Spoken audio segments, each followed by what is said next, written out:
What are the success clues that you've learned from the greatest performers, either how they think or what they do?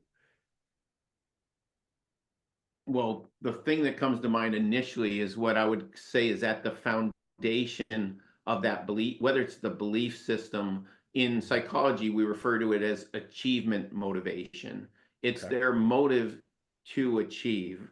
And I don't, there's still, is that something that you're born with? Is that something that is kind of nature versus nurture? Did you learn that because you were around other high achievers and they Right. imparted that on you? Was it your family and how your parents raised? There's debate about that. There's still research that kind of say, and the research always comes down to it's a little mix of all of that. But clearly, once you start working with elite performers, you see really quickly that certain people are just wired to achieve. They are looking to achieve mastery of their craft. Mhm. So when you get around the Serena Williams in tennis, or I've been lucky. I've been around Arnold Palmer, Jack Nicklaus, Tiger Woods, Serena Williams, Djokovic, Nadal. These guys, they're just they're wired differently. So at a core, they are trying to master a craft. They're not necessarily doing it for money at Mhm. all. They're not doing it for the physical trophy. They're trying to see how good they can get, and they're trying to be at the top of their trade. And that's what.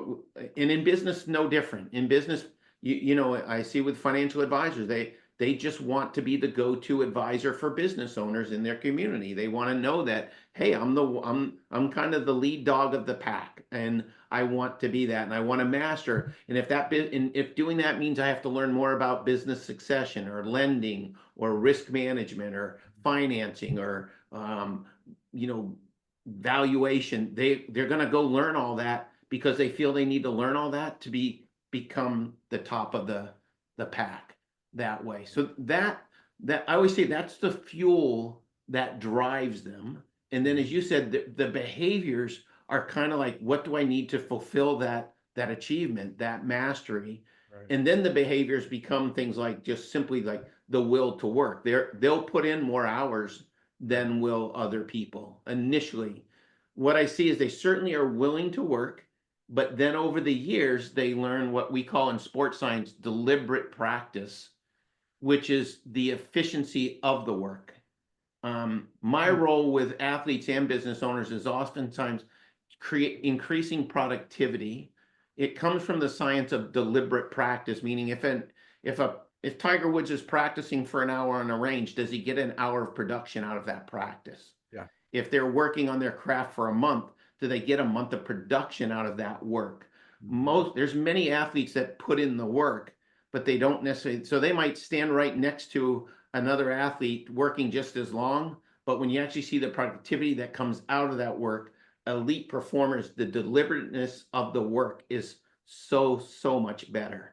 They just aren't wasting time on what I call necessary non-essentials.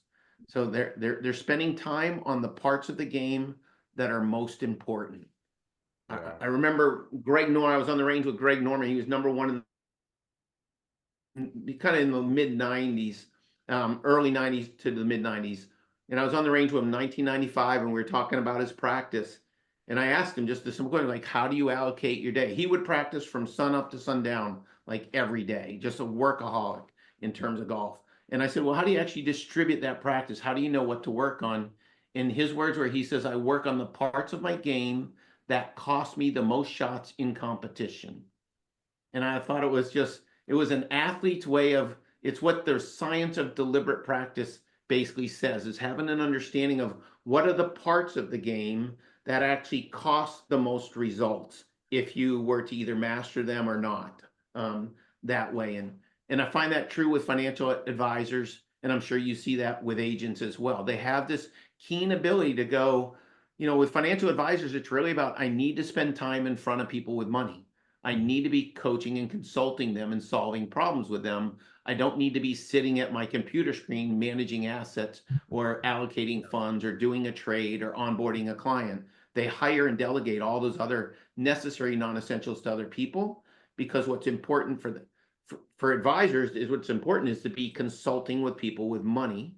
I've always said with golfers, it's They spend their day hitting a ball with a stick at a hole. That's how they spend their time. And then the issue is, what kind of drills do we do while we're doing that? But they're not spending time booking their hotel rooms, filling their planes with gas, cleaning their golf clubs. They're just not doing that. Other people are.